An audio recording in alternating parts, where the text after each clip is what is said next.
Hi, I'm Jean-Marc. I'm going to be talking about the Bose QC35 II, which is the second revision of the Q35, which adds built-in voice assistant, which is a revision of the QC25, which was a wired version of this, which is now wireless. So right off the bat, talk about what you get and what the headphone feels like. You get a carrying case, which is very nice plastic top with this sort of mesh fabric on the back. I like this plastic.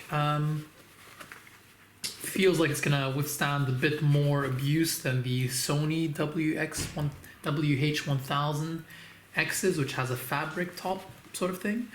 So it's a good case. They fold, they become very compact. They articulate very well, as you can see. You can do this, and you can also fold them this way. So they're very sort of easy to store as well. Very easy to put away. And a very compact package, so it's a good start.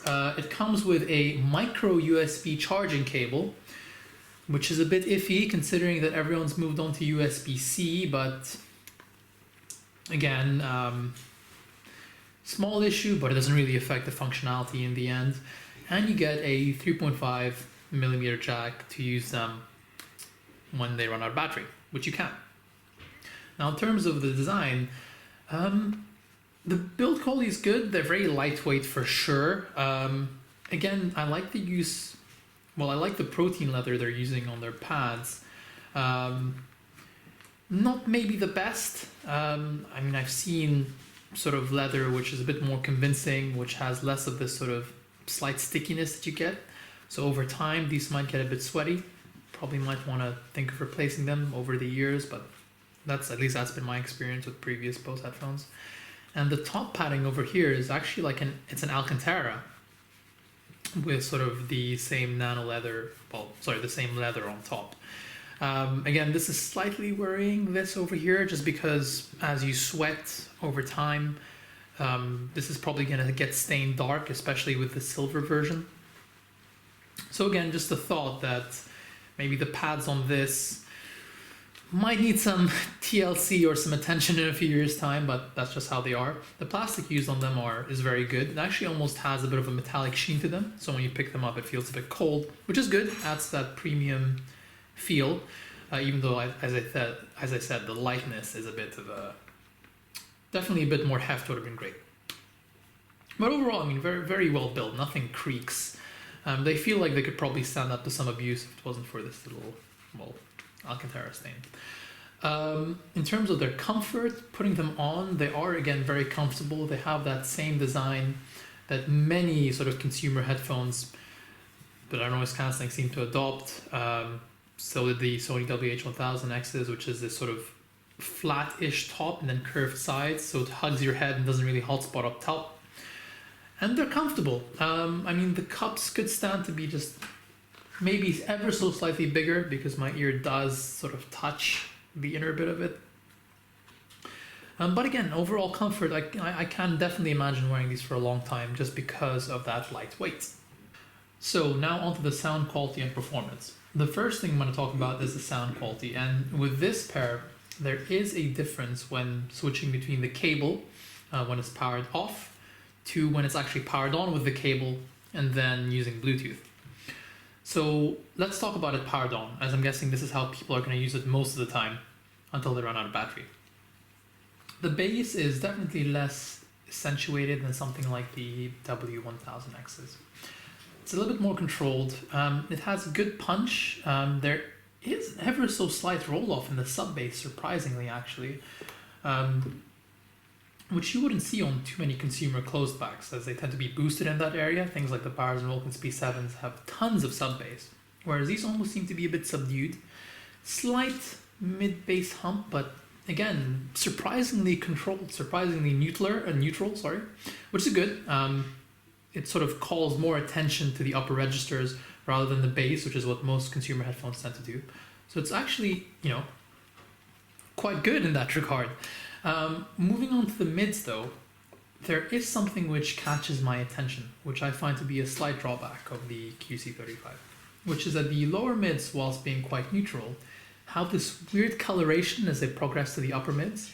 And this is for both with the cable plugged in and turned off, to with them being used in Bluetooth and active mode, there is just this slight nasalness to the mid-range where the voices are clear, they're clearly very, well, articulated almost, in the sense that they're present, they're not as laid back as something like the WH-1000 XM3s. But they just sound a bit thin, almost a bit, as I said, nasal, almost aggressive when turning up the volume.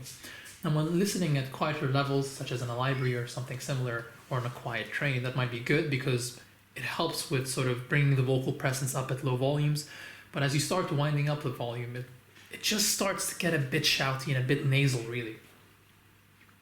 And this goes for, as I said, with the cable plugged in with that. Moving on to the treble, there is good detail here. There definitely is more treble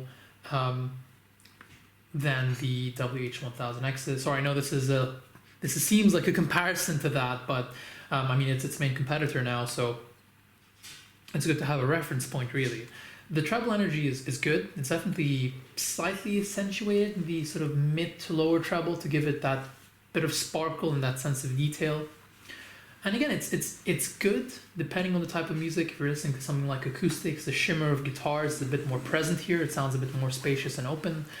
But when you get to tracks that aren't very well recorded, like sort of very compressed EDM, the combination of the slightly lacking sub bass with the slightly nasal mid-range and then the slightly boosted treble can get these to sound a little bit thin and uninviting. But again, if you're listening to classical or acoustic music, or you're not listening at high volumes, this can be considered a bit of a bonus because everything sounds a bit clearer at lower volumes, a bit less muffled, and a bit sharper. Now moving on to imaging and soundstage. The stage here is not big. It's definitely sort of on the smaller side, smaller than something like the WH-1000s, but as a result of all the previous characteristics, it does tend to have, I found, sort of very precise imaging. Again, the detail retrieval isn't extraordinary. It's nothing like a much more expensive, open-backed headphone, even something like the 650, for sure not, but it's good. It's good for what it is. It's good for a closed-back, noise-canceling, portable headphone. And again, the characteristics do help in sort of bringing out that crispness, that clarity. And onto the noise-canceling performance. Very good, as Bose has always had. I mean, it's definitely better than something like the Sennheiser Momentum wireless, and even as far as the PXC550. So it's definitely up there. Though I do have a small issue in that once I do wear the noise cancelling, I do get a bit of that cabin pressure effect, sort of someone squeezing on my ears. And again, paired with the overall sound signature, it's just ever so slightly uncomfortable, but still very good overall, and still at the top of the league. I just wish that these small nitpicks can be fixed with the next revision. So overall, would I recommend these? If you're looking for something a bit more neutral than the Sony WH-1000Xs, if you want something that's got less bass but sort of more clarity, if you will, more attack, more brightness, more sparkle towards the upper end for something like acoustic music or even classical, sure, I mean, by all means, the QC35 is a very good purchase. And I would recommend them, actually. Though do be careful with the pads in the Alcantara. I can imagine these might need some replacing after a while. So thanks very much for watching.